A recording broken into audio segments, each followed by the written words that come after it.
Thank you, Katrina. And before any of you touch the remote button or the pause button, let me tell you something that I just recently learned about stewardship, which is that most people think of it as fundraising, but it's not fundraising, it's about faith, and it's about faith in action. And putting your faith in action in God's service. It's about using God's gifts of time, talent, and treasure with confidence in his service. You can start with little things. One of God's great gifts is joy, something that we've been looking a little harder for this year. A friend of ours wants to share some joy with families from the church.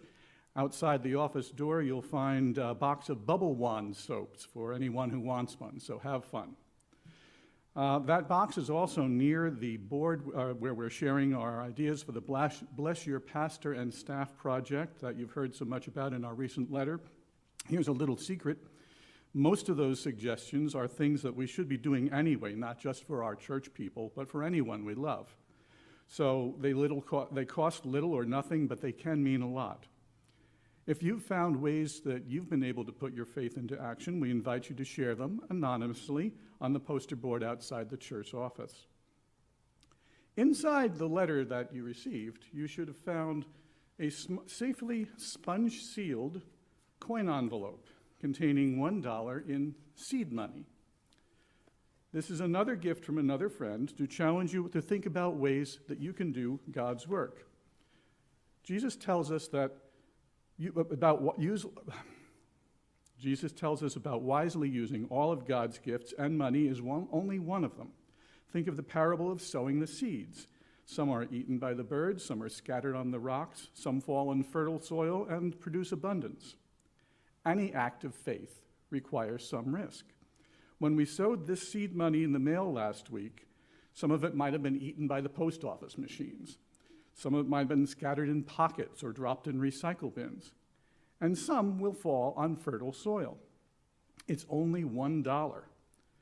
Some of us are old enough to remember when you could buy something with $1, even a newspaper. But what can $1 get you today? Well, maybe you could buy some soup for the food pantry, or better, find some local produce. That would help the hungry and a local farmer too. Or maybe you could buy a pack of seeds and start a community garden. That takes time and effort, but it would feed a lot more people next year. I know a woman who buys hot coffee or tea for the people who stand outside ringing the bells of the Salvation Army at Christmas time.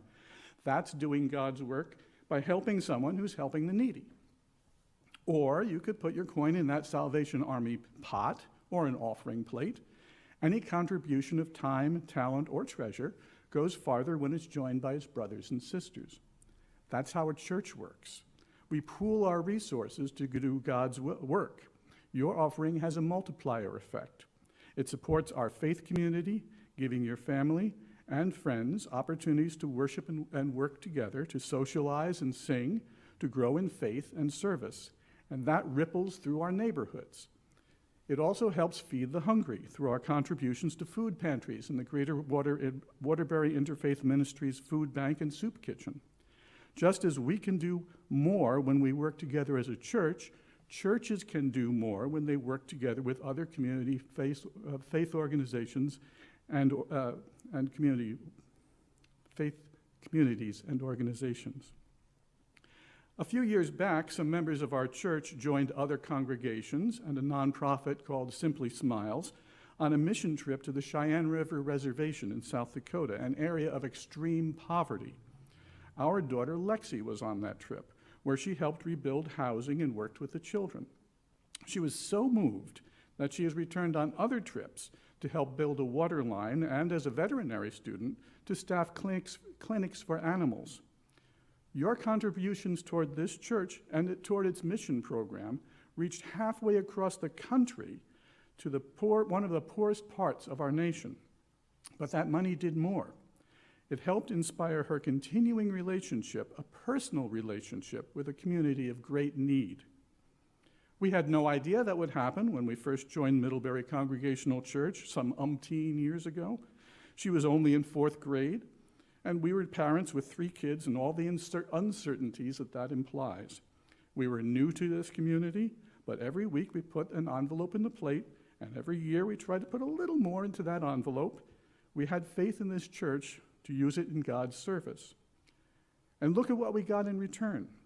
A community that has sustained us through the years, friends and fellowship, opportunities for faith formation for ourselves and our family, mission work that has gone far beyond anything we ever imagined. For us, our seed money, planted in faith and nurtured through the years, has returned far more than we invested, and yours will do the same. Thank you.